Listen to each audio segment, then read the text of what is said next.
सुप्रभात। आज मैं कक्षा 8 के विद्यार्थियों को पाठ प्रत्यय पढ़ाऊंगी। तो सर्वप्रथम आप लोग page number 48, page number 48 open करिए, जिसमें प्रत्यय पाठ है, ताकि मैं आपको पढ़ा सकूं और आप अच्छे से समझ सके। चलिए हम चलते हैं प्रत्यय की तरफ। तो सबसे पहले हम किसी भी चैप्टर को पढ़ने से पहले उसके परिभाषा अथवा उसके अर्थ की जानकारी प्राप्त कर लेना चाहिए। तो चलते हैं कि प्रत्यय किसे कहते हैं। ऐसे शब्दांश जो किसी शब्द के अंत में जुड़कर उनके अर्थ में परिवर्तन या विशेषता ला देते हैं, उन्हें प्रत्यय कहते हैं। इसके पहले मैंने आप लोगों को उपसर्ग पढ़ाया था। तो उसमें उपसर्ग में यह था कि किसी भी शब्दांश के पहले जो शब्द जुड़कर एक नए शब्द की रचना करते हैं, उसे उपसर्ग कहते हैं। परंतु प्रत्यय में जैसे उपसर्ग में पहले जुड़ा था तो प्रत्यय में बाद में जुड़ता है। तो इसी तरह ऐसे शब्दांश जो किसी शब्द के अंत में जुड़कर विशेषता ला देते हैं या उसके अर्थ में परिवर्तन ला देते हैं, उन्हें प्रत्यय कहते हैं। और जो पहले जुड़ते थे उनको उपसर्ग कहते हैं। तो उपसर्ग मैंने आपको पढ़ा दिया है। आज मैं आप लोगों को प्रत्यय पढ़ाऊंगी। ऐसे शब्दांश जो किसी शब्द के अंत में जुड़कर उनके अर्थ में परिवर्तन या विशेषता ला देते हैं, उन्हें प्रत्यय कहते हैं। प्रत्यय की 4 विशेषताएं होती हैं। पहला है, प्रत्यय भी उपसर्गों की तरह शब्द नहीं बल्कि शब्दांश होते हैं।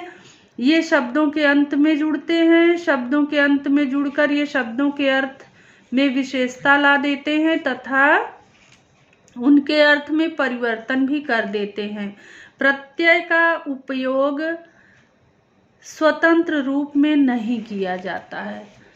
तो अब हम चलते हैं प्रत्यय के भेद के बारे में जानकारी लेते हैं कि प्रत्यय कितने प्रकार के होते हैं। तो प्रत्यय के 2 भेद होते हैं। पहला कृत प्रत्यय और दूसरा तद्धित प्रत्यय।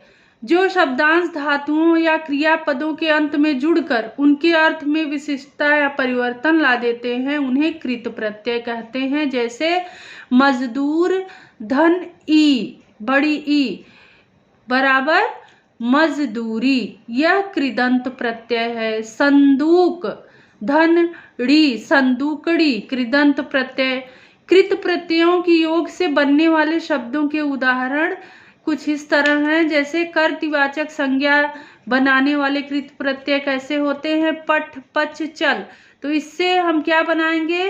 अक प्रत्यय। इसमें जो ये पठ, पच, चल है, अगर हम उसमें अक जोड़ देंगे, अक प्रत्यय जोड़ देंगे, तो पाठक, पाचक, चालक आदि हो जाएगा। इसी तरह बिक, कमा, टिक में आऊ जोड़ देंगे तो बिकाऊ, कमाऊ और टिकाऊ हो जाएगा। कर्मवाचक संज्ञाएं बनाने वाले कृत प्रत्यय कैसे होते हैं? जैसे खेल, बिछ। अब हम खेल जो है वो कर्म है, बिछ, तो इसमें अगर हम औना प्रत्यय जोड़ देंगे तो खिलौना, बिछौना।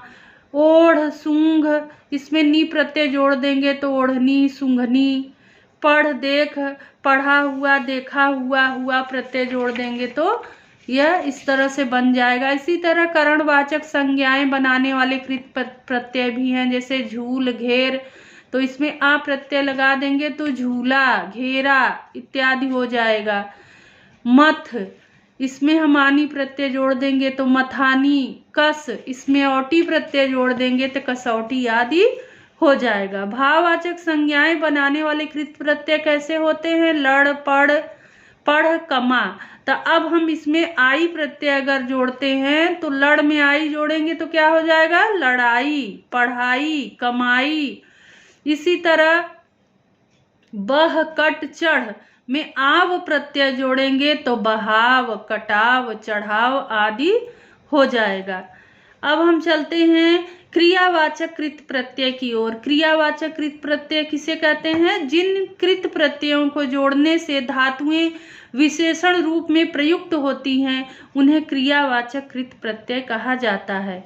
इस प्रकार के प्रत्ययों से क्रियापरक विशेषण, संज्ञा, अव्यय तथा विशेषण प्रकार के क्रिया शब्दों का निर्माण होता है। उदाहरण, मूल शब्द प्रत्यय और निर्मित शब्द कैसे होते हैं देखिए, भाग, बह, चल। अब इसमें हम अगर ता प्रत्यय जोड़ देंगे तो भागता, बहता, चलता। क्रियावाचक कृत प्रत्यय, जो क्रिया मतलब किसी काम के करने का, होने का पता चलता है कि वह क्या कर रहा है, भाग रहा है, दौड़ रहा है, खा रहा है इत्यादि बातों की जानकारी होती है। तो इसी तरह इसमें भाग, बह, चल है तो ता प्रत्यय जोड़ेंगे तो भागता, बहता, चलता इस तरह से हो जाएगा। खा, जाग, उठ तो खाते ही, जागते ही, उठते ही। आ, रो, देख, आया, रोया, दिखाया, इसमें आया प्रत्यय को जोड़ दिया गया है। जिन प्रत्ययों का प्रयोग संज्ञा, सर्वनाम, विशेषण तथा अव्यय शब्दों में किया जाता है वह तद्धित प्रत्यय कहलाते हैं। जैसे भारत, धन, ईय, भारतीय, यह एक संज्ञा शब्द है। अपना, धनत्व, अपनत्व सर्वनाम शब्द है। लाल प्लस इमा बराबर लालिमा विशेषण शब्द है। ऊपर, धन ई, ऊपरी अव्यय शब्द हैं। तद्धित प्रत्ययों के कुछ उदाहरण इस प्रकार हैं, जैसे कर्तृवाचक तद्धित प्रत्यय लोहा, सोना, भीख, पूजा। ये जो है मूल शब्द में यदि हम जैसे लोहा, सोना है तो इसमें आर प्रत्यय जोड़ेंगे तो ये लुहार, सुनार हो जाएगा। भीख, पूजा में आरी प्रत्यय जोड़ेंगे तो भिखारी, पुजारी हो जाएगा। दूध, पान, इसमें वाला प्रत्यय जोड़ेंगे तो दूध वाला, पान वाला इत्यादि हो जाएगा। अब हम चलते हैं भाववाचक तद्धित प्रत्यय। अपना, लड़का, मीठा, खट्टा। अपना लड़का में अगर हम पन जोड़ेंगे तो अपनापन, लड़कपन। मीठा, खट्टा, मिठास, खटास, इसमें आस प्रत्यय जोड़ देंगे। लंबा, चौड़ा, इसमें आई अगर प्रत्यय जोड़ेंगे तो लंबाई, चौड़ाई इत्यादि हो जाएगा। इसी तरह गुणवाचक तद्धित प्रत्यय हैं, जैसे पत्थर, गर्व। अब अगर हम इसमें ईला प्रत्यय जोड़ देंगे तो इसमें हो जाएगा पत्थर का पथरीला और गर्व का गर्वीला। ईर्ष्या, शंका, इसमें आलू प्रत्यय जोड़ देंगे तो ईर्ष्या की जगह ईर्ष्यालु और शंका की जगह शंकालु हो जाएगा। इसी तरह शक्ति प्रत्यय में यदि हम, शक्ति शब्द में यदि हम मान प्रत्यय जोड़ते हैं तो शक्तिमान हो जाता है। अब हम चलते हैं लघुतावाचक तद्धित प्रत्यय। लघुतावाचक तद्धित प्रत्यय क्या है? टोकरा, नाला। अगर हम इसमें ई प्रत्यय जोड़ते हैं तो टोकरा का टोकरी हो जाएगा और नाला का नाली हो जाएगा। कोठा, छाता, अगर इसमें हम री प्रत्यय जोड़ेंगे तो कोठरी, छतरी हो जाएगा। स्त्री बोधक तद्धित प्रत्यय। स्त्री बोधक तद्धित प्रत्यय क्या है? सुत, वृद्ध। यदि हम इसमें आ प्रत्यय जोड़ते हैं तो सुता और वृद्धा हो जाएगा। यहाँ पे सुत का स्त्रीलिंग सुता हो जाएगा, वृद्ध का स्त्रीलिंग वृद्धा हो जाएगा। ब्राह्मण, दादा, अब इसमें हम ई प्रत्यय जोड़ेंगे तो ब्राह्मणी और दादी हो जाएगा। इस तरह ये जब हम इन प्रत्ययों को लगाएंगे तो ये जो मूल शब्द जो कि स्त्री पुरुषवाचक शब्द हैं वो प्रत्यय लगाने से स्त्रीवाचक शब्द हो जाते हैं। अब हम चलते हैं बहुवचन और क्रमवाचक बनाने वाले तद्धित प्रत्यय की तरफ। तो इसमें मूल शब्द है कथा, लता और प्रत्यय है ए।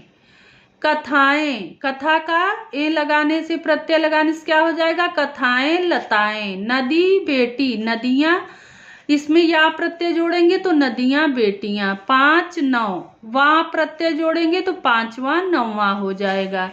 संस्कृत के तद्धित प्रत्ययों के कुछ उदाहरण, जैसे स्वमूल, इसमें अगर हम तह प्रत्यय जोड़ेंगे तो स्वतः मूलतः हो जाएगा। लघु और उच्च में तम प्रत्यय जोड़ेंगे तो लघुतम और उच्चतम हो जाएगा। इसी तरह एक साथ दो प्रत्ययों का प्रयोग कैसे होता है? जैसे राष्ट्र में यदि हम दो प्रत्यय, पहला ई और दूसरा या, राष्ट्र में पहला प्रत्यय ई और दूसरा प्रत्यय ता जोड़ेंगे तो राष्ट्रीयता हो जाएगा।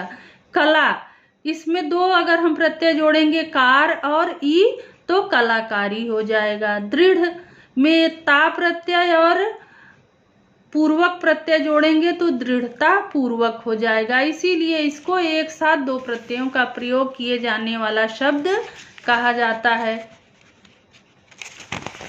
अब हम चलते हैं उपसर्ग और प्रत्यय का एक साथ प्रयोग कैसे किया जाता है। उपसर्ग और प्रत्यय दोनों, जैसा कि मैंने पहले उपसर्ग पढ़ाया है कि जो शब्दांश के पहले जुड़ते हैं वो उपसर्ग कहलाते हैं और जो बाद में जुड़ते हैं वो प्रत्यय कहलाते हैं। ऐसे शब्द होते हैं जिसमें उपसर्ग भी जुड़ा होता है और प्रत्यय भी जुड़ा होता है, तो ऐसे शब्दों का प्रयोग हम देखते हैं किस तरह हुआ है। जैसे संतोष, संतोष में सॉरी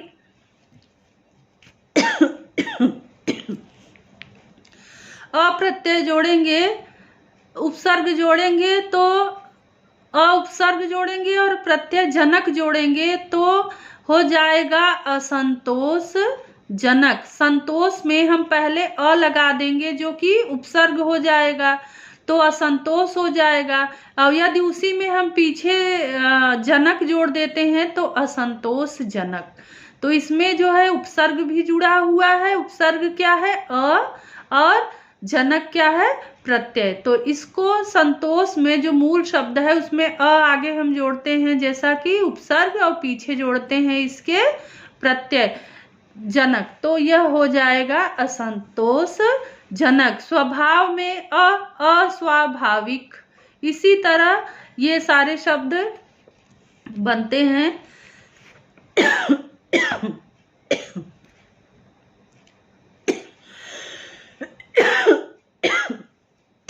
सॉरी,